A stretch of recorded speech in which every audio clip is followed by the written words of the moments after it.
So I wasn't misgendering Ral. I would never do that to a fellow trans person. Except you are. No matter how much I hated them or believed they weren't really trans, I would still be respectful. Except you're not being respectful, and you're questioning whether they're really trans.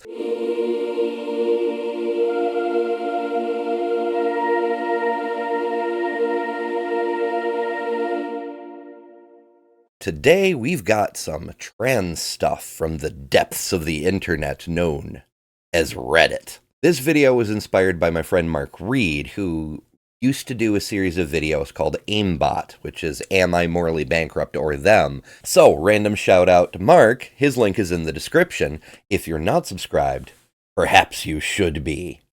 And that goes double for here. If you're not subscribed, perhaps you should be. And also don't forget to ring that bell, because in addition to doing regular live streams, I also sometimes do random ones. And ringing that bell is the best way to be sure you don't miss any of those. We'd love to have you in the live chat. Now, with all that said, let's get right to it. Our first story, am I in the wrong for not allowing my son to transition yet? This one could get spicy. It depends on a lot of factors, such as the age of the child and how much the parent knows about the situation. There's a lot of people who have hesitancy simply because they're confused or aren't aware of a lot of the facts. You can ask questions. In fact, it's usually encouraged. But it's far more important to make sure your child knows they're accepted. It's important to keep in mind that by the time a child approaches a parent, especially when they don't know how the parent is going to react, they've come a long way already. They are already sure. They know who they are, and they really need their parent to be by their side. Now let's dig in. I, a 41-year-old woman, need an outsider perspective on the situation that I'm currently in with my son, 16M, his father, 43, and his stepmother, 43. 3 weeks ago, on Monday night, while I was getting ready for bed, my son came into my room and said he needed to tell me something. My son told me through tears that he's transgender. Okay, so is this pre or post announcement? Because if this is a transgender son we're talking about, then good job. If it's a transgender daughter who was formerly a son, then it kind of shows that even within the author's own thinking, they're just automatically rejecting the idea. I was in complete shock, to be honest, just because of how much my son has always looked down on things he considers girly. Okay, so this would then be a male to female transition, and your son came out as your daughter, revealed to you that she is your daughter. Think of her as her. It really, really shows. Trust me. Second, this girly thing, that kind of feeds into a little bit of a misconception. There's this idea running around that trans people are just the embodiments of stereotypes.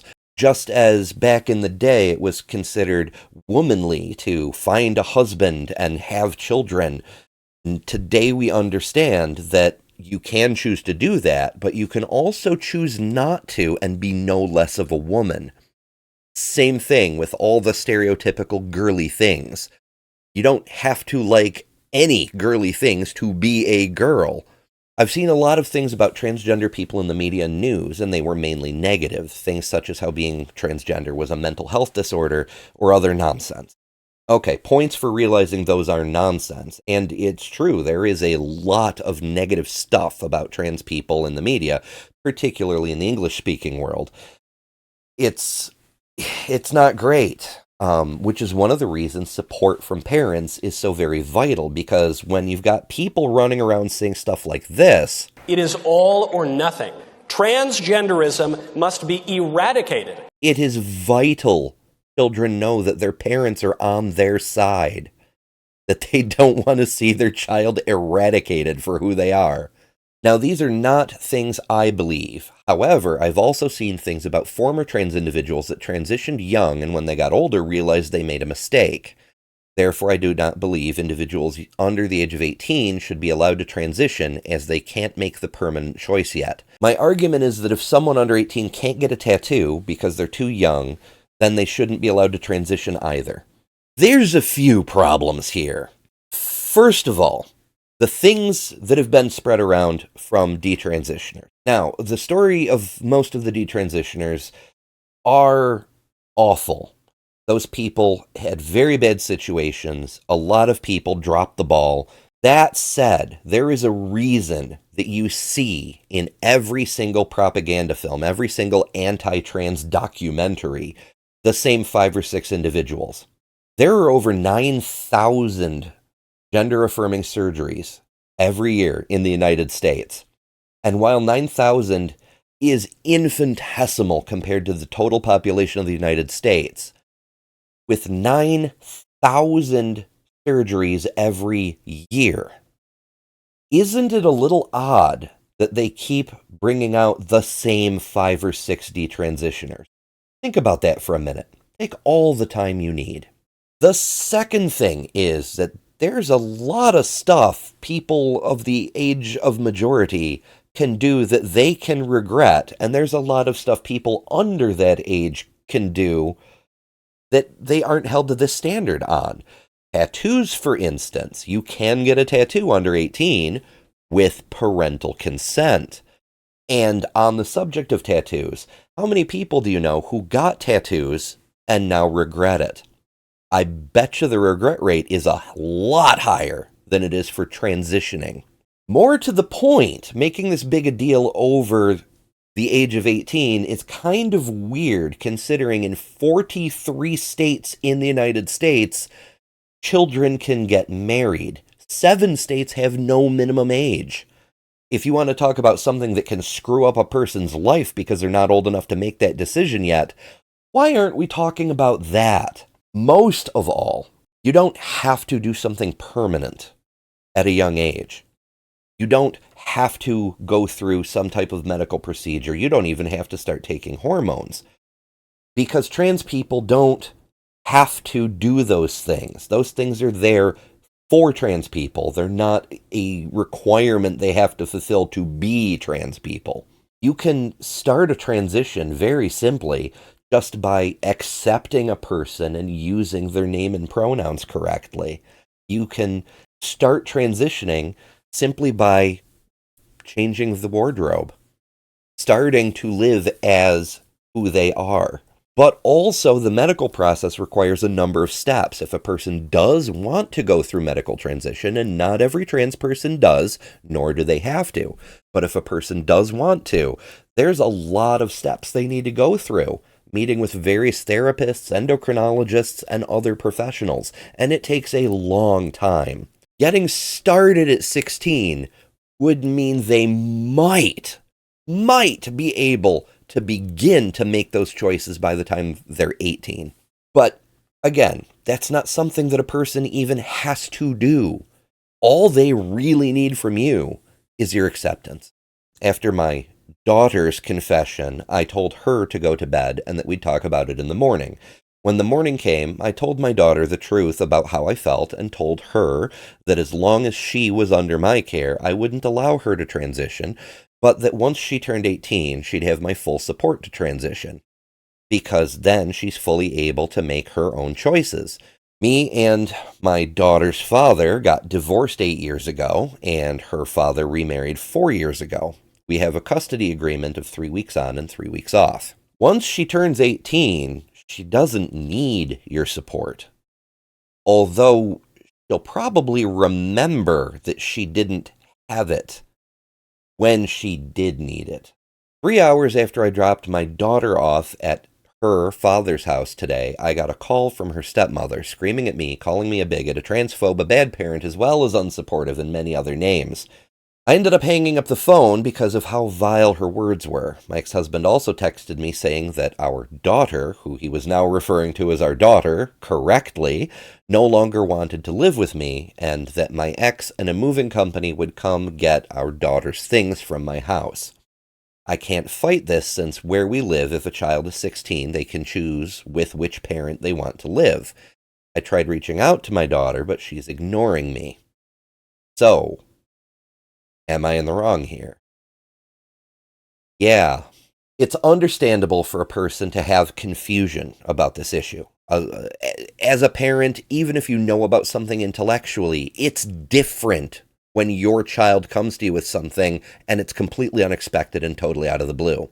The most important thing in the situation is the well-being of the child, not the parent's feelings. It's always, always best to err on the side of love. Just love them. That's all you have to do. Ask questions.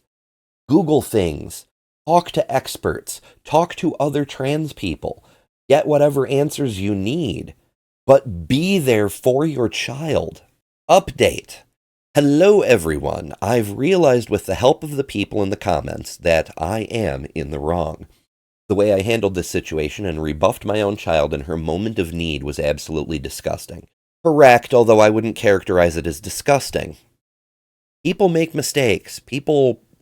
We learn. We do better. That's all anybody can ask, is learn from your mistakes and do better. This was not a moment for me to smear my own beliefs on my daughter, but a moment to support and love her unconditionally like I'm supposed to, and I seriously failed to do that. Yes. There are many ways a person can transition. It's not just medical. They can transition socially and by changing their name and the way they dress. Yes. I feel horrible knowing how unsupported and alone my daughter must have felt the last 3 weeks because of her own mother. Yes. I'm going to try to reach out to her father first and ask him to talk to her for me. I don't want to reach out to her and make her uncomfortable considering the damage I've already done. I really hope my daughter can accept my apology and find it in herself to possibly forgive me. I really can't believe what I have done. This is learning. This is progress. When you know better, you do better. It's impossible to say without personally knowing the people involved, but I'd say it's a fair bet that if the mother maintains this kind of tone, this kind of outlook, it's likely things could work out. Because it seems pretty clear from the first part of the story that her daughter, it mattered a lot to her that her mother was on her side. I'm hopeful for this person. And it's really nice that as ishy as that started, it's come to a person gaining wisdom and gaining greater understanding and literally becoming a better person for it. That's nice to see. This is a short one. Am I in the wrong for getting mad at my dad for calling my trans friend she, her? So I, an 18-year-old, was talking to my dad about my friend, another 18-year-old, and he asked me, is that the girl that thinks she's a boy? Okay, I see why this is so short. We get right to the point. I got mad and lashed out at him. By the way, he's done this before for calling him a girl. Another time I was talking about him again, and my dad kept on using she, her pronouns, and I got mad again. Am I in the wrong? We don't have much detail, but we really don't need much detail. A person who phrases something that way, is that the girl that thinks she's a boy? This is a person who is pridefully transphobic, who has been corrected, who has been informed of the mistake. We don't know how aggressively the poster may have tried to communicate this information. Parents sometimes are very thick-headed and don't want to learn things from their kids. But this person has been told the correct information time and time again. And in the age of the internet, there's no excuse to remain ignorant, particularly when you've been given reason to question your preconceptions. So this person has made a deliberate choice to be an asshole. So yes, they're the asshole. Now what to do about it when a person behaves in that fashion, that's a much broader question. Sometimes you're stuck with that person in your life, even being 18. Perhaps this is a college student who relies on a parent for financial support or a place to live or who knows what else. And so simply leaving to get away from that kind of thing may not be an option. Also, we only get that one little slice of the person. maybe aside from that, they're generally a good person. I realize it's controversial to say, but very few people are pure good or pure evil. A person can have a horrible, horrible thing about them, but otherwise be a good person. That doesn't mean you excuse the horrible thing, but it doesn't mean you put the entire person into the category of being wholly and completely irredeemably evil. There's nuance, or at least usually there's nuance. I can think of a few exceptions. That said, once again, it's pretty clearly deliberately done, so the person is making a choice to be an asshole on purpose. Next, am I in the wrong for not disclosing SW and trans status to a friend who ended up kissing me? Well, isn't this interesting? I'm a post-op trans woman who is a professional dom and submissive, SW, of course, being sex work, which is legitimate. However, understandably, a lot of people keep that under their hat. I don't ever disclose this information to friends because, quite frankly, it's dangerous information to have going around. That's true. Both of those things. And I have serious trauma from this information being used against me to violate me. Understandable. It shouldn't take having previous experience with trauma to make this be important to people. It should already be important to people. I met Jenny through a friend about 8 months ago. We got really close because we had a lot of hobbies in common. Her ex-girlfriend broke up with her a few months back, and we've spent 4 or 5 times a week bouldering together since. Anyways, I guess somewhere along the lines she caught feelings for me. 2 weeks ago, we were on a backpacking trip together with some friends. She kissed me out of the blue when we were platonically cuddling. Okay, I guess sometimes that happens. I'm curious if Jenny thought the cuddling was platonic, but it's still not really the point. Sometimes somebody makes a move. It isn't always welcome. It can get really awkward. That's one of the reasons that maybe people shouldn't do that, but sometimes they do it with good intention anyway. I was a bit out of it, and I don't think I kissed her back. And as soon as I came to my senses, I told her that I needed time to think about some stuff, and for me, it was out of nowhere. And like I mentioned before, I have trauma. Once again, you shouldn't have to justify feeling that way because there's trauma. People should respect other people, even if they don't have trauma. It takes me time to process stuff like this, and I don't experience sexual or romantic feelings in a typical way. Understandable. Things went back to platonic for a bit, but then the last night of our trip, she tried to cuddle with me again, and I brushed her off, as it felt different, and she was trying to make it sexual. Yeah, that'll make it feel different. I reiterated I needed time. I considered going to a different tent, but I didn't want to make it awkward. I dare say it'd be a bit late for that, but it was Jenny who made it awkward. After we got back, I didn't mention anything until the following Thursday. I saw my therapist in between the trip and then. Okay, good, and worked through my feelings. Very good.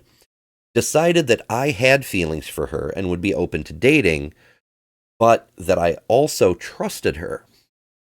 I mean, that's helpful when you're going to date someone. You probably should trust them. I told her about my trans status and being a professional dom/sub.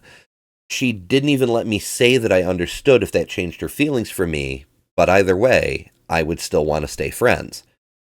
She slapped me. Not cool. Even if a person tells you something that you're not expecting or very much don't agree with, that's not a reason to assault them. That's not a reason to start hitting people because you heard something you don't like. And it's not like this person led Jenny on in any way and then told her entire friend group that I was a sex worker. She also led them to believe that I had had sex with her without telling her that first, and that luckily she didn't get any STDs from me. Oh, goodness.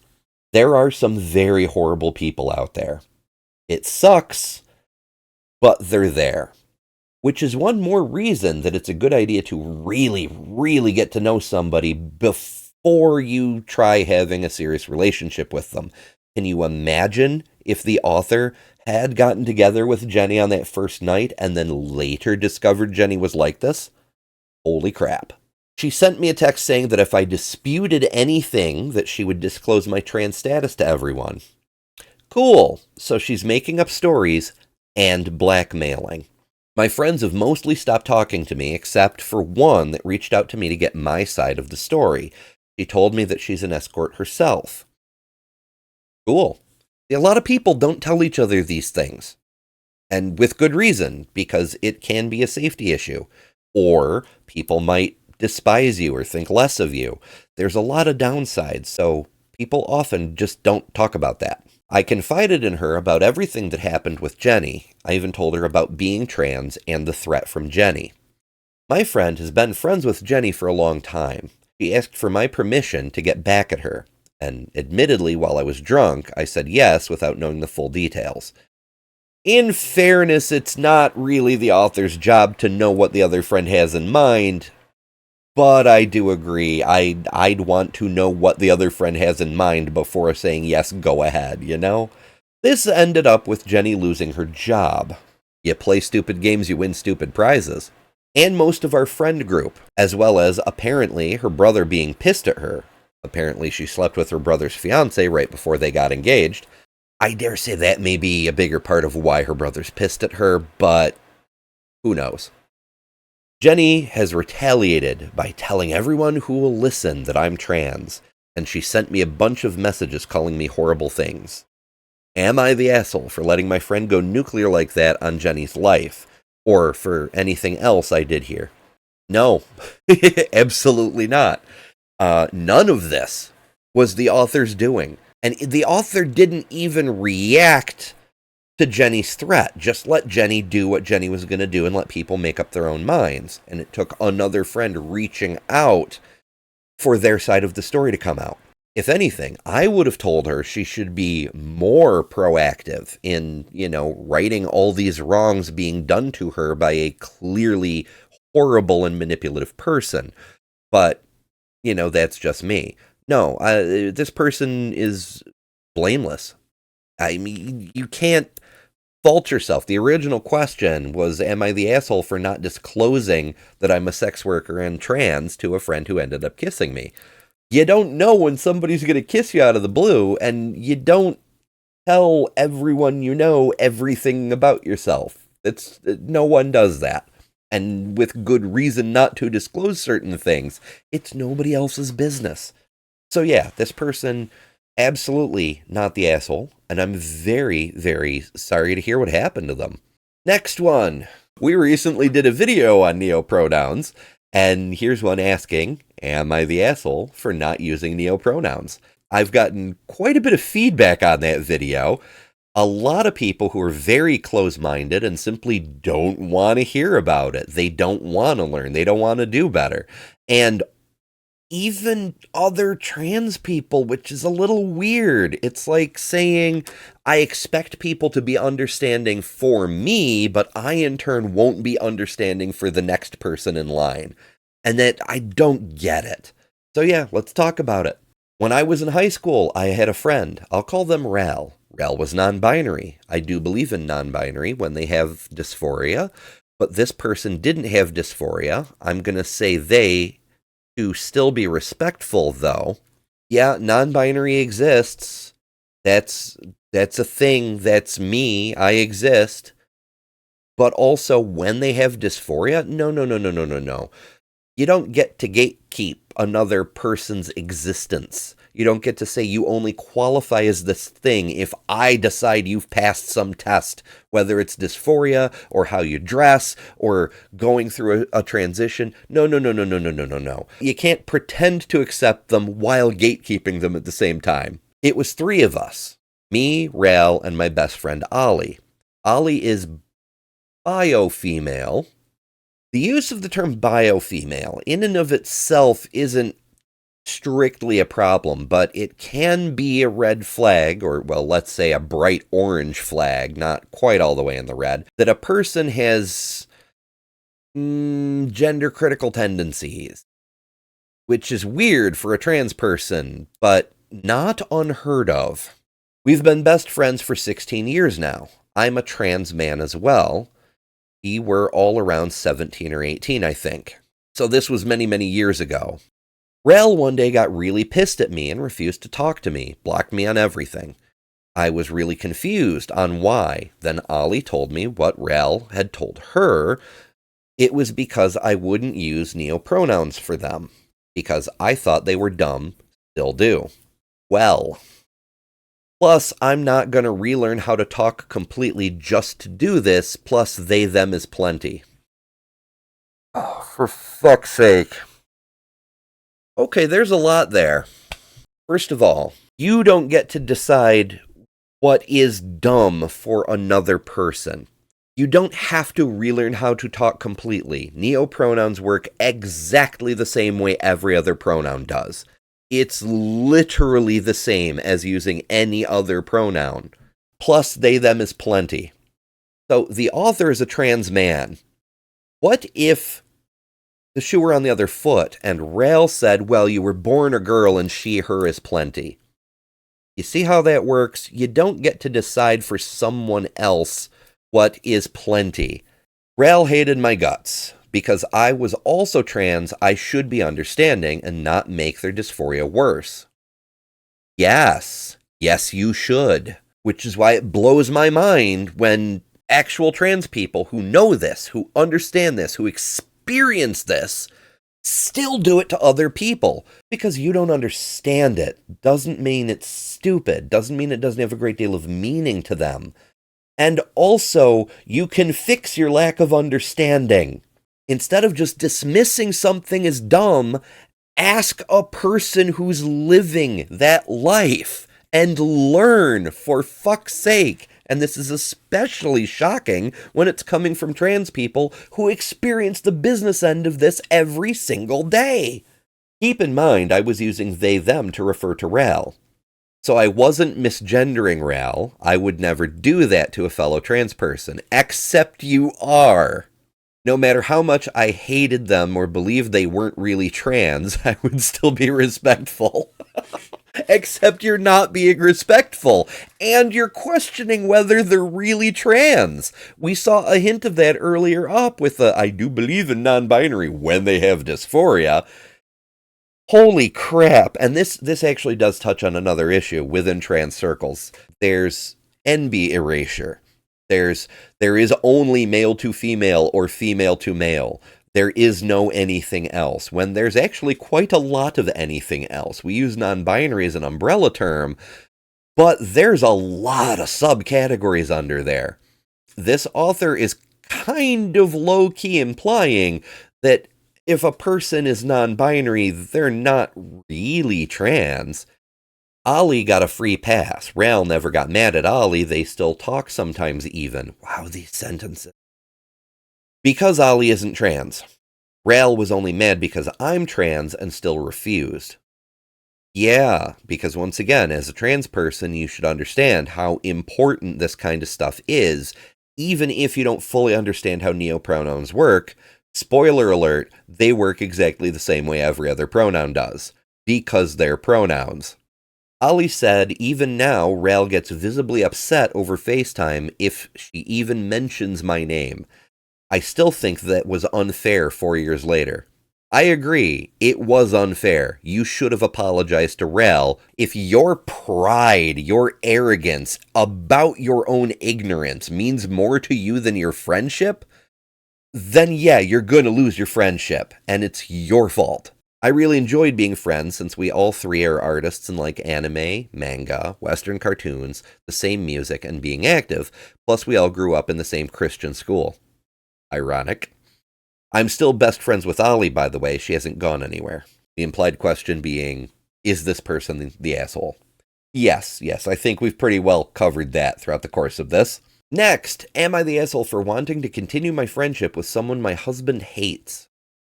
What does this have to do with anything?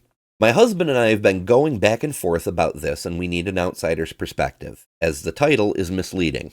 Clickbait? On Reddit? Surely you jest. I, 33, have been with my loving husband, Grant, 47, for 4 years now. Grant has 3 children from his first marriage, 9, 13, 16. who I get along with well, enjoy, and have solid relationships with. Now, this story involves my childhood friend Sarah, 33, who I met at daycare over 30 years ago. A few years ago, the combination of having her first child in the May of 2020 and the pandemic negatively impacted her mental health, and she developed OCD as well as some behavioral changes. I would see Sarah post stories on her feed that were questionable. At first, it was a few articles in support of J.K. Rowling and promoting women's rights. Uh-oh. As a big Potterhead, I understood her initial perspective, but her posts quickly escalated. As they do. Sarah had lots of questioning posts about the trans community and blogs from a UK feminist group. Ah, yes, the feminist groups. So this is actually kind of interesting because conservatives, they talk about how the evils of feminism are destroying the country. But then there's also liberals who talk about feminist groups, by which they mean gender criticals or trans exclusionary radical feminists who aren't actually feminist. They're misogynists licking the boots of the patriarchy in a pick-me kind of way under the guise of being feminist and protecting women from those horrible other women. While it's a horrible situation, it is somewhat amusing in that both sides have a problem with a group that refers to themselves as feminist. The solution, of course, is that the left, by its very nature, is fundamentally feminist because it believes in equal rights for women, all women, and the fake feminists on the right only use the term feminist in the same way North Korea calls itself a republic. What really perplexed me is she was saying wild things online, but in person was totally normal and never gave any indication of these ideologies. Well, if it didn't come up, why would it, right? People are often embarrassed by the things they do when they know they're being an extremist, and so they won't bring it up in their regular lives. We had a friend intervention, and Sarah herself brought up how she felt people were treating her differently since she started being a feminist. Yes, they would, wouldn't they? If you start expressly and openly hating people for no reason other than their gender or their race or their social status, yeah, people are going to treat you a little differently because you're literally being a bigot. Most friends called her out and went LC, limited contact, but I basically said she was being an idiot but wasn't ready to cut her off. From then, we never really talked about her posts, and I muted her on all social media. Grant, the husband's whole attitude towards Sarah changed, and he openly called her transphobic because she was behaving in a transphobic manner. We would get into arguments over my continued friendship with her when almost all the other friends were no contact. I couldn't ignore Sarah when she started going to rallies to support parental rights and was a vocal critic of trans youth. Yeah, as an educator and a parent of a trans son, I had a difficult conversation with Sarah, basically giving her an ultimatum. She denied any wrong, placed blame on others, and wouldn't back down. I told Sarah I couldn't support her anymore and went no contact. Grant was all too happy to be rid of her rhetoric, but these last few months I've been mourning our friendship. Grant doesn't understand it and is disappointed in me. He made it clear she is not welcome in her house. Yeah, if you have a trans child and a gender critical, you don't bring the gender critical around the child. And if I were to start seeing her again, he wants no part of it. I know her views are way different than my own, and that my husband and other friends would openly disapprove, but I miss my friend. Am I the asshole for wanting to continue my friendship with Sarah? You're not an asshole for wanting to keep your friend. As people get more isolated, they tend to get more extreme. The author mentioned that this started to happen during the early part of the pandemic, and when Sarah was a new parent, both isolating events, especially with a lot of extra stress, a lot of extra anxiety. That's not an excuse for Sarah, just an explanation for why she may have begun to behave this way. And as she got more extreme and started to alienate more and more people, she became even more isolated. It's often helpful for the mental health of a person who is falling into extremism, to have someone in their lives who knows they're better than this and tries to help bring them out of it. That said, it's not the author's job to do this. It's the author's job to be a good parent to those children, including the trans child. That has to be the top priority, not helping a friend who denies all wrongdoing and doesn't really seem to want help in the first place. If you can help that friend, bonus points, you're a compassionate person, but it's not the author's job to do that. All things considered, yeah, more in the friendship you had, but understand the friend you had is a different person now.